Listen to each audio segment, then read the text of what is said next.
How you doing? I'm Corey Hunter and welcome to another episode of our film school. A Greek tragedy usually has a tragic hero.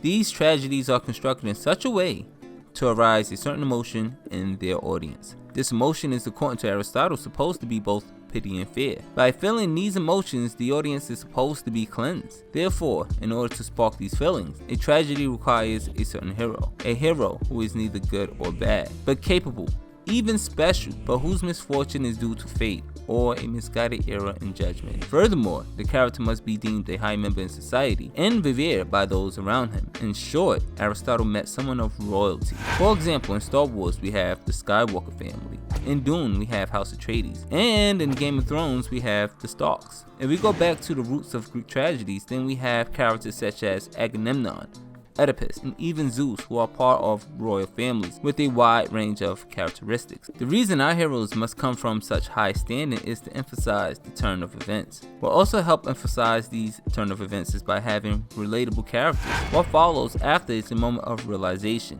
when our hero becomes aware that all that happened, usually all the misfortune, is due to his own actions, may it be his own flaw or a single error in judgment. This is when we see our true hero, who rather than curse God or destiny, accepts his role in the events that played out and moves on, humbled and enlightened by the tragedy. These elements of tragedy, as Aristotle called them, are described in detail in his book Poetics. To dive into greater detail, there are 6 major components in tragedy: plot, character, thought, diction, song, and spectacle.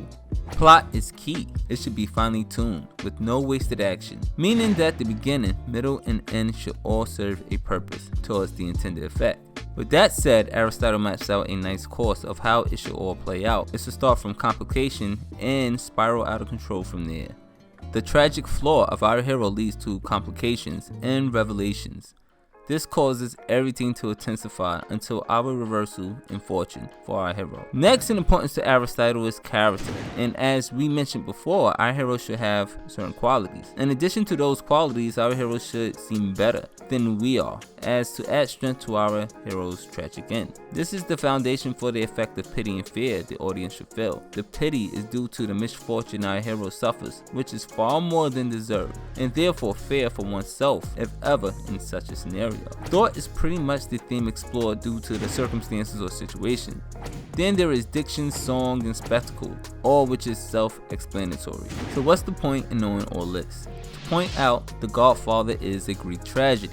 Once this is understood, the elements taken from classical Greek tragedies and woven into The Godfather becomes apparent. One key element woven into these films, which all Greek tragedies carry, is something Aristotle called Nemesis. The Nemesis is a fate that cannot be escaped, and with Michael serving as our tragic hero, that fate is Valence. I make this point to focus on the relationship between Vito and Michael. Usually the two are contrasted by the differences in how they run the family, usually with Vito being glorified by viewers and Michael's flaws being pointed out. However, the two follow similar patterns. With this structure in mind, Michael's downfall becomes inevitable, as the seeds of his self-destruction can be seen in Vito.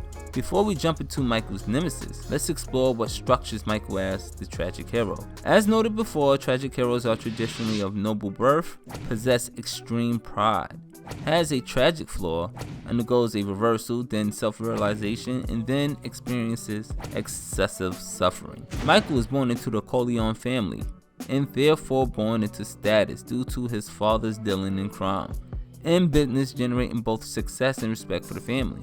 Furthermore, Michael's reputation as being a war hero only contributes to his status.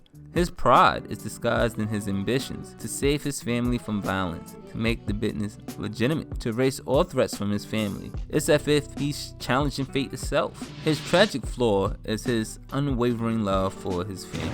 This is what first caused his involvement in the crime business, as he springs into action after the attack on his father's life. This later manifests into his extreme ambition, as the love for his family makes him want to protect them. His solution for this is legitimacy, by morphing the family's crime business into a legal one. Ironically, this comes at the cost of being a good family man, a value stressed often in the films. This comes in the form of Apollonia, while seeing the birthplace of his father, the origin of his violence. Michael loses the woman he loves, thus shifting him in a number of ways. A more direct reversal would be the death of his brother Sonny, as his death is directly linked to Michael's actions and served less as a setback for the Corleone family and officially a major reversal for the family's fortune. From here, we see a slow and steady decline of the Corleone family. Michael's attempts to bring fortune only to be faced with another reversal due to the death of Fredo, and then ultimately meeting his soul-shattering defeat due to the death of his daughter.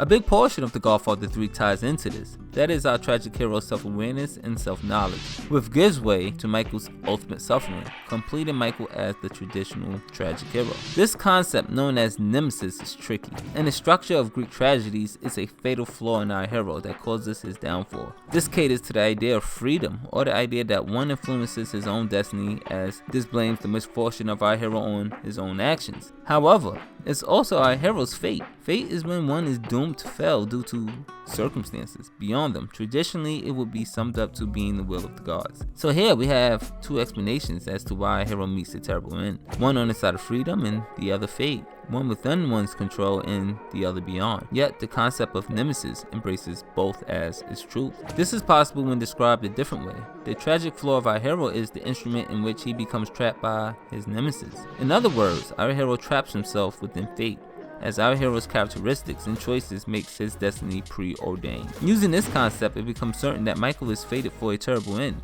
and it's all foreshadowed by Vito. Vito and Michael are usually compared, but more often contrast, which is ironic considering they are two people who's pretty much on the same side of the coin. Their journey a mirror of each other. Bringing our focus to Vito, we see he too holds all the attributes to being a tragic hero.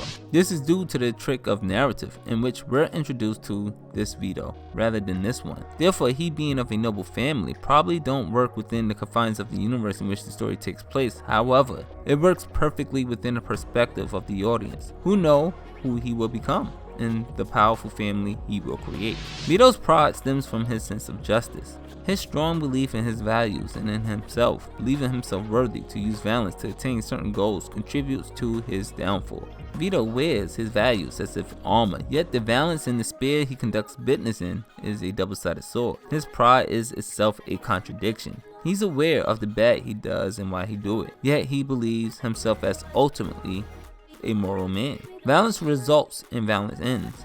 But Vito have fooled himself into believing that he's the light and that the light will win. His pride is the result of his intimate understanding of violence. He's seen how violence killed his family and how those in power used it to build wealth, maintain power, and rid themselves of threats. Possessing the family trait of ambition and growing up believing violence to be a necessary tool for the powerful, it's almost inevitable for Vito to not harness the power of violence. This is best seen when he faces Don Fusucci. He's seen the threat he was, and naturally choose violence to rid himself of an enemy. Vito doesn't take joy in violence but see its necessity in attaining and maintaining power, leading him to create a powerful crime family. It leads to both his rise and fall, his gift and his curse, a curse he passed down to his family, and later Michael does the same as his heir. As required of a Greek tragedy, Vito's downfall comes as Michael rises, and is seen in the death of his oldest son, Sonny. More than the attempt on his life, this is the event that ultimately defeats him, causing him to pass on the title and curse of Godfather to his youngest son, Michael, thus serving as Vito's reversal. This can be seen in the moment he shares with Michael, where he shares his hopes and dreams for Michael, and how now he watches his son become something else. This is a critical moment for Vito, who finally sees the web of fate he's in, and also how he contributes to it all. This makes Vito our tragic hero as well. But furthermore, we see Vito's understanding of balance. He sees it as an essential element in building and maintaining power. Therefore, his ambition to climbing new heights of power and influence goes hand in hand with balance. This is his nemesis. Interwoven into his DNA is a greatness that is tied to his doom. It's this same DNA that he passed down to Michael. Both Vito and Michael traps themselves in a circle of violence, which ultimately penetrates the family on both of their watch. Now that we established this as a Greek tragedy, we see Michael, much like Vito, although in command of his choices, is doomed to be a victim of fate through his own doing. Thank you for joining me here, and join me on other social media platforms such as Facebook, Instagram, and Twitter. Leave a comment and let me know what you think. Leave your thoughts below. And as always, I appreciate you.